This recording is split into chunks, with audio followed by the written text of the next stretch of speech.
Hi, എല്ലാവർക്കും നമസ്കാരം. Welcome back to our channel. ഇന്ന് നമ്മൾ ഉണ്ടാക്കാൻ പോകുന്നത് ഒരു പൊട്ടറ്റോ കൊണ്ടുള്ള ഒരു മെഴുക്ക് പുരട്ടിയാണ്. ഉരുളൻകിഴങ്ങ് ഉപ്പേരി അല്ലെങ്കിൽ പൊട്ടറ്റോ മെഴുക്ക് പുരട്ടി. ഇത് വളരെ സിമ്പിളും എന്നാൽ വളരെ രുചികരമായിട്ടുള്ളൊരു സാധനമാണ്. ഇത് ചോറിൻ്റെ കൂടെയും അതുപോലെ ചപ്പാത്തിയുടെ കൂടെയൊക്കെ കഴിക്കാവുന്നതാണ്. ഇതുണ്ടാക്കാൻ വേണ്ടി നമ്മൾക്ക് ഒരു ഇടത്തരം ഒരു 3 പൊട്ടറ്റോ എടുത്തിട്ടുണ്ട്. ഇത് തൊലി കളഞ്ഞ് വെള്ളത്തിലിട്ട് വയ്ക്കാം.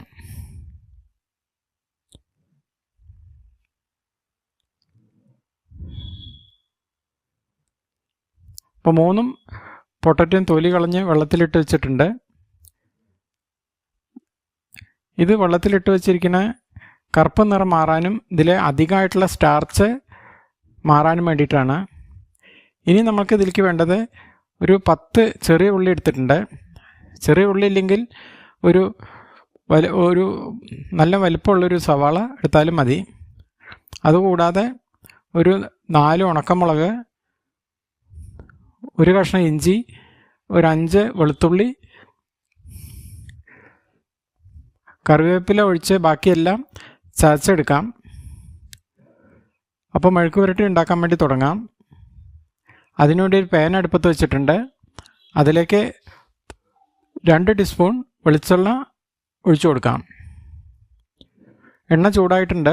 ഇനി ഇതിലേക്ക് 1/2 ടീസ്പൂൺ ജീരകം ഇട്ട് കൊടുക്കാം. ജീരകം പൊട്ടി തുടങ്ങിയിട്ടുണ്ട്. ഇനി ഇതിലേക്ക് കുറച്ച് കറിവേപ്പില ഇട്ട് കൊടുക്കാം.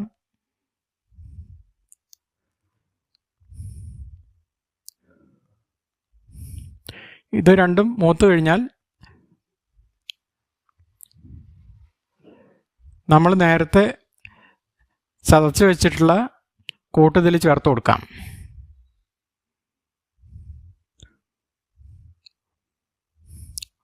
ഉള്ളി, ഇഞ്ചി, വെളുത്തുള്ളി, അതുപോലെ ഉണക്കമുളക് ഇതെല്ലാം ചതച്ചത് ഇതിൽ ചേർത്ത് കൊടുക്കാം. ഇത് നന്നായി വഴറ്റിയെടുക്കാം.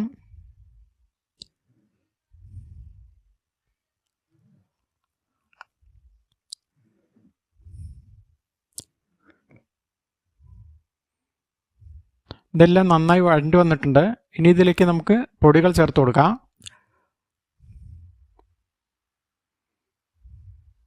1/2 ടീസ്പൂൺ മഞ്ഞൾപ്പൊടി ചേർത്തിട്ടുണ്ട്.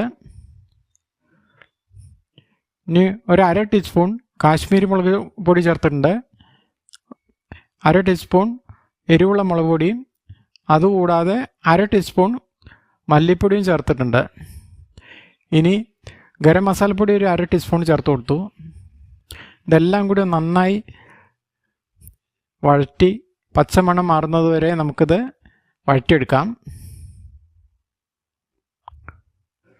ഇതെല്ലാം നല്ല മൂത്ത് വന്നിട്ടുണ്ട്. നല്ല എല്ലാ മസാലയുടെയും ചെറിയ ഉള്ളിയുടെയും എല്ലാം കൂടെ നല്ലൊരു മണം വരുന്നുണ്ട്. ഇനി ഇതിലേക്ക് നമുക്ക് പൊട്ടാറ്റോ പീസ് ഇട്ട് കൊടുക്കാം. ഇതെല്ലാം കൂടെ ഒന്ന് മിക്സ് ചെയ്ത് യോജിപ്പിച്ച് എടുക്കാം. ഇനി ഇതിലേക്കൊരു 2 ടീസ്പൂൺ വെള്ളം തളിച്ച് അടച്ചു വെച്ച് വേവിച്ച് കൊടുക്കാം. ഒരു 5-6 മിനിറ്റ് അടച്ചു വെച്ച് വേവിച്ചാൽ ഇത് നന്നായി വെന്ത് കിട്ടും. അപ്പോൾ ഇതെല്ലാം ഒന്ന് യോജിപ്പിച്ചെടുത്ത് നമുക്ക് അടച്ചു വെച്ച് വേവിച്ചെടുക്കാം.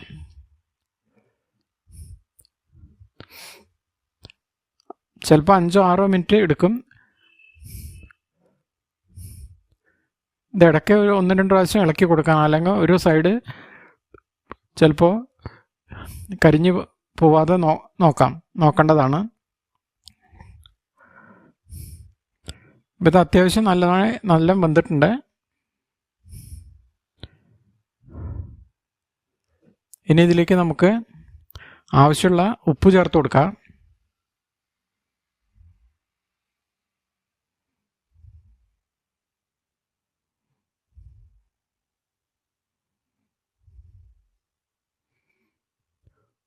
ഉപ്പ് നിങ്ങളുടെ ആവശ്യത്തിനനുസരിച്ച് ഇനി ആവശ്യമുണ്ടെങ്കിൽ പിന്നീട് ചേർത്ത് കൊടുത്താൽ മതി. ഇപ്പം ഞാനൊരു ഏകദേശം ഒരു 1/2 ടീസ്പൂൺ തന്നെ എടുത്തിട്ടില്ല, 1/2 ടീസ്പൂണിൻ്റെ അടുത്ത് ഇട്ട് കൊടുത്തിട്ടുണ്ട്.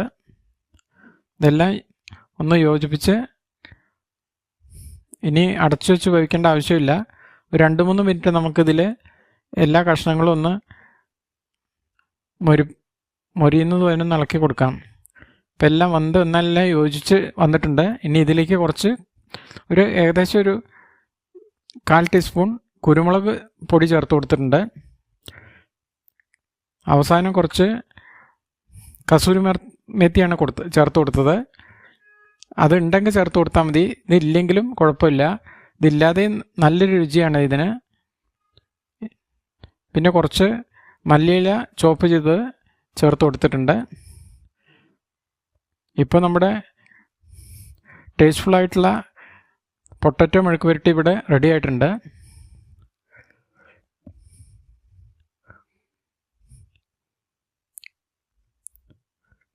ഇനി ഇത് നമുക്കിത് ഒരു സർവിങ് പ്ലേറ്റിലേക്ക് മാറ്റിയിട്ട് ചൂടോടെ ചോറിൻ്റെ കൂടെയോ ചപ്പാത്തിയുടെ കൂടെയൊക്കെ നമുക്ക് കഴിക്കാവുന്നതാണ്.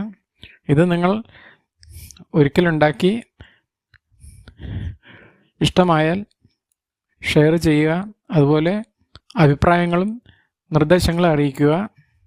അതുപോലെ സബ്സ്ക്രൈബ് ചെയ്ത് സപ്പോർട്ട് ചെയ്യാൻ മറക്കരുത്. ഇനി വ്യത്യസ്തമായൊരു വേറൊരു റെസിപ്പിയുമായി വീണ്ടും വരാം. അതുവരേക്കും നന്ദി, നമസ്കാരം.